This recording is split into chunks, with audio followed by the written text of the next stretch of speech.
প্রতিপক্ষ কেবল বিতর্কের খাতিরে আমাদের বক্তব্যের বিরোধিতা করছেন। শিউলি শিলা জয়ীকে দাঁত ভাঙ্গা জবাব দিলেন খাদিজা আজিজ মোনা। দয়া করে টেকসই উন্নয়নে এমন একটি খাত দেখিয়ে যাবেন যে খাতের উন্নয়নে মানসম্মত শিক্ষার প্রয়োজন নেই।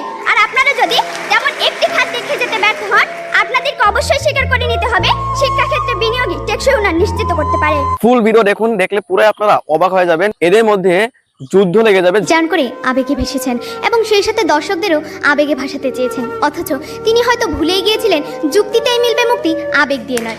আসসালামু আলাইকুম ভিউয়ার্স, আশা করি আপনারা সবাই ভালো আছেন। নতুন ভিডিওতে সবাইকে আবারও স্বাগতম ভিউয়ার্স। এখানে বেশি কথা না বলে ডাইরেক্টলি আমরা ভিডিও ফুটেজে চলে যাব। ওখানে আপনারা শিউলি শিলা জয়ীকে দেখতে পাবেন এবং খাদিজা আজিজ মনিকেও দেখতে পাবেন। সেও কিন্তু একজন বিতর্ক প্রতিযোগিতা অংশগ্রহণকারী ছাত্রী। যাই হোক, দুজনে কিভাবে যুদ্ধ করতেছে চলুন আমরা ভিডিওটা স্কিপ না করে ফুললি দেখে নিই।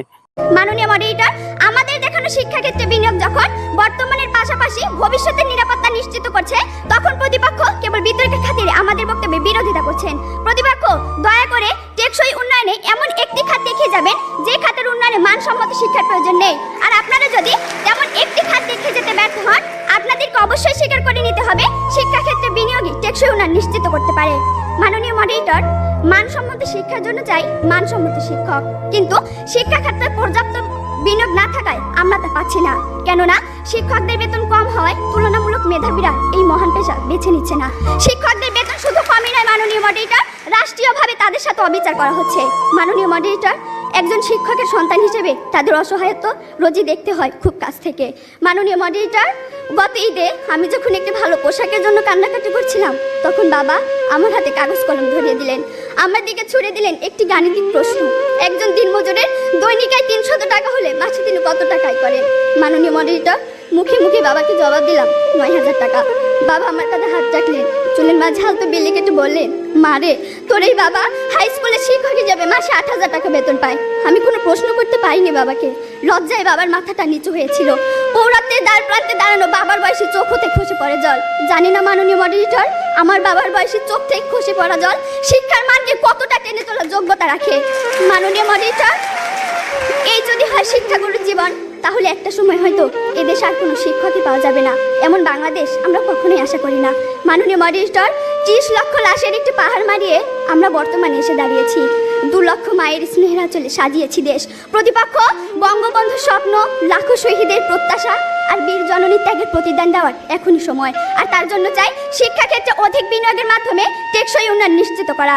ধন্যবাদ মাননীয় মডারেটর, ধন্যবাদ সবাইকে। ভিউয়ার্স, আপনারা শিউলি শিলা জয়ীর কথাগুলো শুনলেন, এবার আপনারা শুনবেন যে এই কথার কিভাবে জবাব দিতেছে খাদিজা আজিজ মোনা। আপনারা জাস্ট ভিডিওটা স্কিপ না করে ফুললি দেখে থাকুন। জান করে আবেগে ভেসেছেন এবং সেই সাথে দর্শকদেরও আবেগে ভাসাতে চেয়েছেন, অথচ তিনি হয়তো ভুলেই গিয়েছিলেন যুক্তিতেই মিলবে মুক্তি, আবেগ দিয়ে নয়। ধন্যবাদ মাননীয় মডারেটর, আমাকে কিছু বলার সুযোগ দেওয়ার জন্য। আমাদের আজকের বিতর্কের বিষয় নির্ধারণ করা হয়েছে কেবল শিক্ষাক্ষেত্রে বিনিয়োগই টেকসই উন্নয়ন নিশ্চিত করতে পারে। বিপক্ষে বলছি। মাননীয় মডারেটর, প্রতিপক্ষের কথা শুনে মনে হচ্ছে তিনি শিক্ষাকে মেরুদণ্ডের সাথে তুলনা করতে চেয়েছেন, কিন্তু প্রশ্ন হলো শুধুমাত্র মেরুদণ্ডের দেখাশোনা করে অর্থনৈতিক নামক হৃৎপিণ্ড, পরিবেশ নামক রক্ত সংবহন তন্ত্র আর আর্থসামাজিক ক্ষেত্রের মতো মস্তিষ্কের পিছনে বিনিয়োগ বা দেখাশোনা না করলে এই মানবদেহ কি চলতে সক্ষম হবে, নাকি একটি দাঁড় করানো পুতুলের মতো নিশ্চল হয়ে দাঁড়িয়ে থাকবে? তাই মাননীয় মডারেটর, আমাদের স্ট্যান্ড পয়েন্ট হচ্ছে সর্বক্ষেত্রে সুষম বিনিয়োগই টেকসই উন্নয়ন নিশ্চিত করতে পারে। মাননীয় মডারেটর, গত 6 মার্চ 2015 দৈনিক সমকাল পত্রিকার একটি সংবাদ ছিল এমন যে কক্সবাজারের প্রত্যন্ত অঞ্চলে একজন মেধাবী শিক্ষার্থী মর্জিনার ঘরে জলোচ্ছ্বাসে পানি ঢুকে তার বই খাতা ভাসিয়ে নেওয়ার পাশাপাশি তার বাসস্থানটুকু সমুদ্রের স্রোতে ভাসিয়ে নেয়। প্রতিপক্ষ, আপনার মর্জিনাদের শিক্ষাখাতে বিনিয়োগের কথা বলছেন, কিন্তু প্রাকৃতিক দুর্যোগ মোকাবেলা করতে না পারলে আপনাদের এই শিক্ষার পিছনে বিনিয়োগটি এভাবেই উড়ে যাবে ঝড়ে এবং সেই সাথে মর্জিনাদের স্বপ্নগুলো ভেসে যাবে বানের স্রোতে আর তাদের জীবন তলিয়ে যাবে সমুদ্রের জলে। মাননীয় মডারেটর, এবার লক্ষ্য করুন পরিবেশের কিছু আবশ্যকীয় উপাদানের দিকে। সীসাময় কোনো শহর নয়, আমি স্বপ্ন দেখি একটি অক্সিজেনময় শহরের, আর এর জন্য আমরা বলছি বনাঞ্চল বৃদ্ধির পিছনে বিনিয়োগ বানানোর কোনো বিকল্প নেই।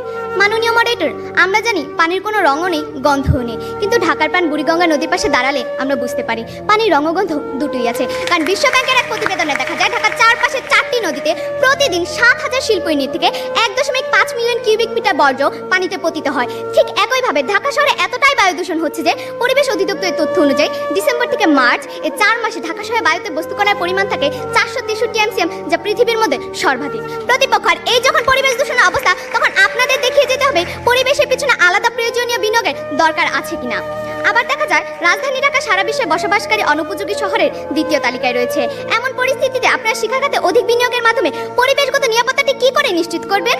তাই প্রতিপক্ষ বাগাড়ম্বর ছেড়ে স্বপ্নের ফানুসটি নাউড়ে দেশের প্রকৃত টেকসই উন্নয়নের কথা চিন্তা করুন। তবেই বুঝতে পারবেন শুধুমাত্র শিক্ষাক্ষেত্রে নয় বরং সর্বক্ষেত্রে সুষম বিনিয়োগই টেকসই উন্নয়ন নিশ্চিত করতে পারে। ভিউয়ার্স, আপনারা শিলুশিলা জয়কে অনেকেই চিনে থাকেন। সে কিন্তু অনেক ভাবে ভাইরাল ইউটিউবে, ফেসবুকে।